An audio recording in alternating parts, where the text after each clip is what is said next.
Olá, que bom estarmos juntos mais uma vez. Espero que esteja tudo bem com você.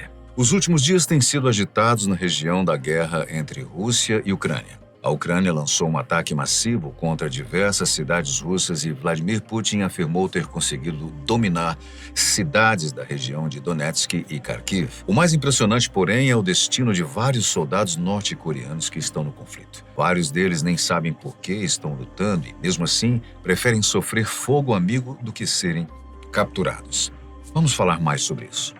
A Ucrânia lançou um ataque massivo com mais de 200 mísseis e drones contra diversas cidades russas nesta terça-feira, 14 de janeiro.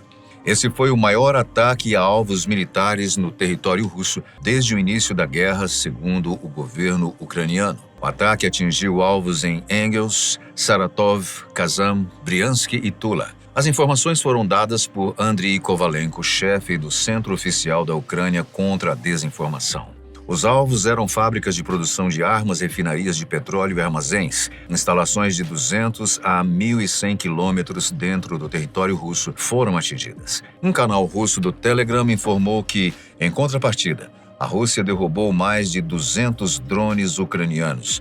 O Ministério da Defesa russa afirmou que abateu 180 drones, 6 mísseis balísticos americanos ATACMS e 8 mísseis Storm Shadow do Reino Unido. Os ataques direcionados e sistemáticos contra instalações que fornecem munições, equipamentos militares e combustíveis ao exército de ocupação russo continuarão até que a agressão armada da Federação Russa contra a Ucrânia termine completamente, afirmou o exército ucraniano em comunicado. O ataque danificou fábricas em pelo menos 3 cidades. A explosão de uma central de gás perto de Kazan, no Tataristão, provocou um grande incêndio. A Ucrânia afirmou que participaram do ataque unidades das Forças de Operações Especiais do Serviço de Segurança da Ucrânia, da Divisão de Mísseis de Sistemas Não Tripulados, da Força Aérea e da Direção Principal da Inteligência do Ministério da Defesa. No mesmo dia, a Rússia lançou um ataque aéreo com drones. 58 foram derrubados em diferentes regiões ucranianas. 2 instalações industriais foram danificadas por um ataque massivo de drones nas cidades de Saratov e Engels. A Ucrânia atacou a mesma região na semana passada e atingiu um depósito de petróleo que abastecia uma base aérea de bombardeiros nucleares russos.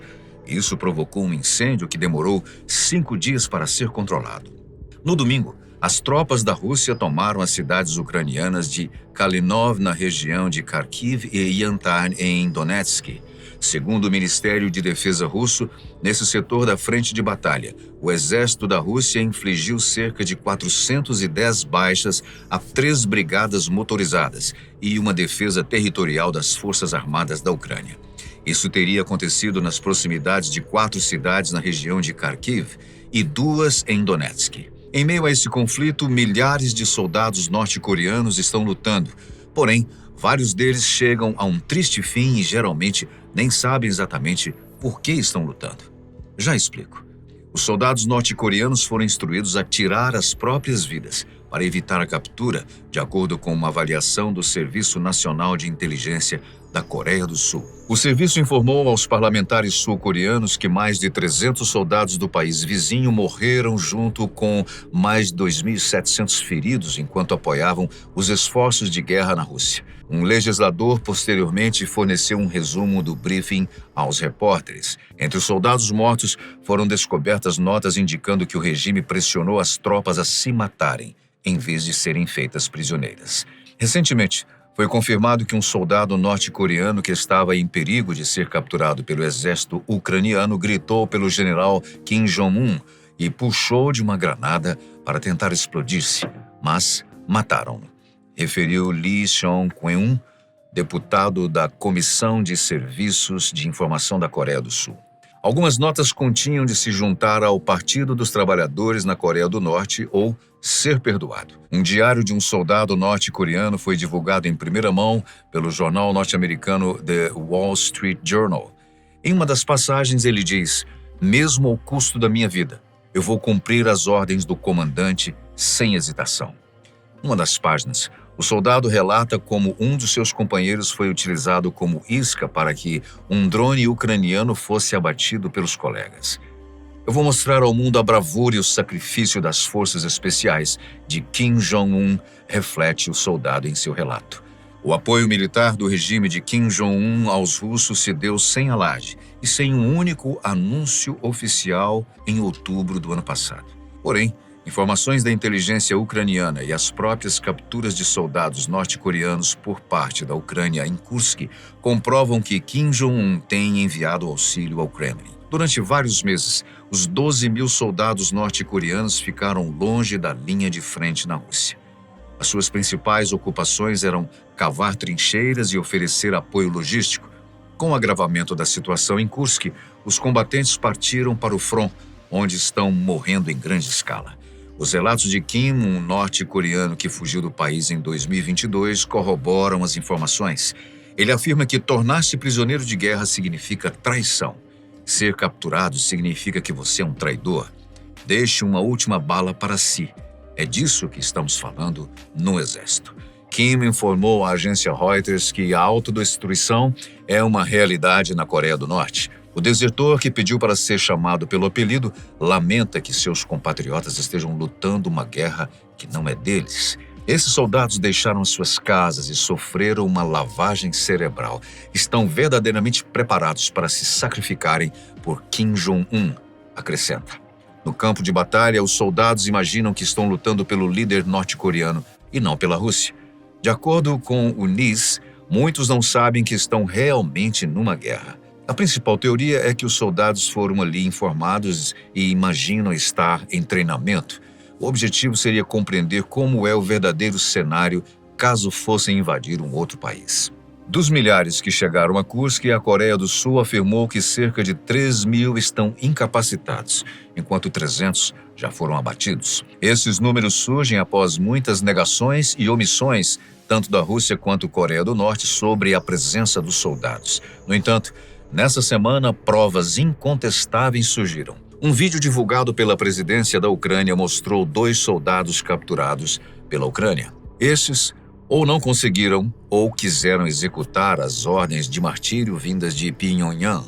Volodymyr Zelensky disse no domingo que Kiev está pronta para entregar soldados coreanos em troca de ucranianos mantidos em cativeiro na Rússia. Além dos primeiros soldados norte-coreanos capturados, sem dúvida, haverá ainda mais. É apenas uma questão de tempo até que as nossas tropas consigam capturar outros, comentou Zelensky na plataforma de mídia social X. Os 2 soldados capturados marcaram a primeira vez que a Ucrânia anunciou a captura de soldados norte-coreanos vivos desde a sua entrada na guerra. Porém, Zelensky não deu maiores detalhes de como seria essa troca. De acordo com especialistas ouvidos pela CNN Portugal, os soldados norte-coreanos estão sendo utilizados como bucha de canhão em Kursk, termo utilizado para designar combatentes deliberadamente sacrificados por seu comando ao fogo inimigo. Os 2 capturados possuíam documentos de identificação russos falsos e diziam que não sabiam que estavam realmente guerreando.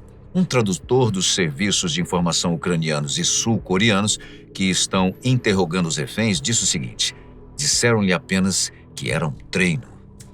Um deles afirmou que, antes de ser capturado, estava há 5 dias sem comer e sem beber água. O tenente-general Marcos Serronha não tem dúvida de que os soldados estão sendo literalmente sacrificados pelos seus superiores. Isso se deve ao fato de Pyongyang não ter problemas de efetivos militares. A cidade tem um exército de quase 1,5 milhão de pessoas.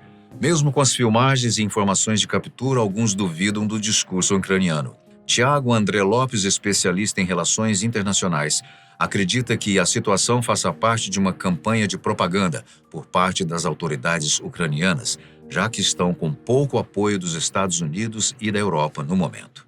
Vários países europeus, inclusive, estão na iminência de eleições que deixarão autoridades não aliadas à Ucrânia no poder. A reeleição de Donald Trump é um exemplo. Trump deu todas as indicações de que vai desacelerar a ajuda norte-americana para a Ucrânia. O especialista em relações internacionais não excluiu que esta captura não passe de uma encenação por parte da Ucrânia. Ele argumentou dizendo que um dos soldados norte-coreanos capturados tinha em sua posse um bilhete de identidade militar russo que teria sido emitido em nome de outra pessoa. um jovem de 26 anos da região russa de Tuva, que faz fronteira com a Mongólia, onde a população tem traços asiáticos. Tiago André disse também que o exército norte-coreano não tem experiência ou treinamento e que o cenário de guerra está servindo como uma preparação. Seria algo como um aquecimento para as tropas. Em suas palavras, estão rodando a máquina de guerra e depois vão promover alguns desses oficiais que estão agora no terreno, em Kursk, ao nível da sua patente, porque têm experiência de campo. É uma espécie de treino em situação real, que é relevante para quem eventualmente quer lançar uma incursão contra o vizinho do sul.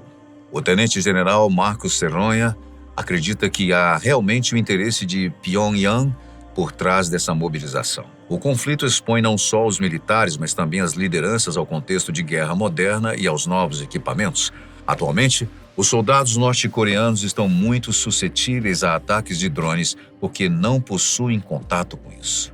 Essa exposição a novas configurações em termos tecnológicos nessa guerra vai ajudar a Coreia do Norte a preparar-se melhor para uma eventual invasão da Coreia do Sul, argumenta o especialista militar.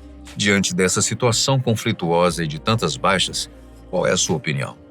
Você acha que ainda vai demorar para que o conflito acabe? São perguntas que certamente todos nós estamos ansiosos para ter respostas. Nós voltaremos a qualquer instante atualizando esse assunto. Agradecemos muitíssimo a sua companhia, sempre muito especial. Nos vemos no próximo vídeo.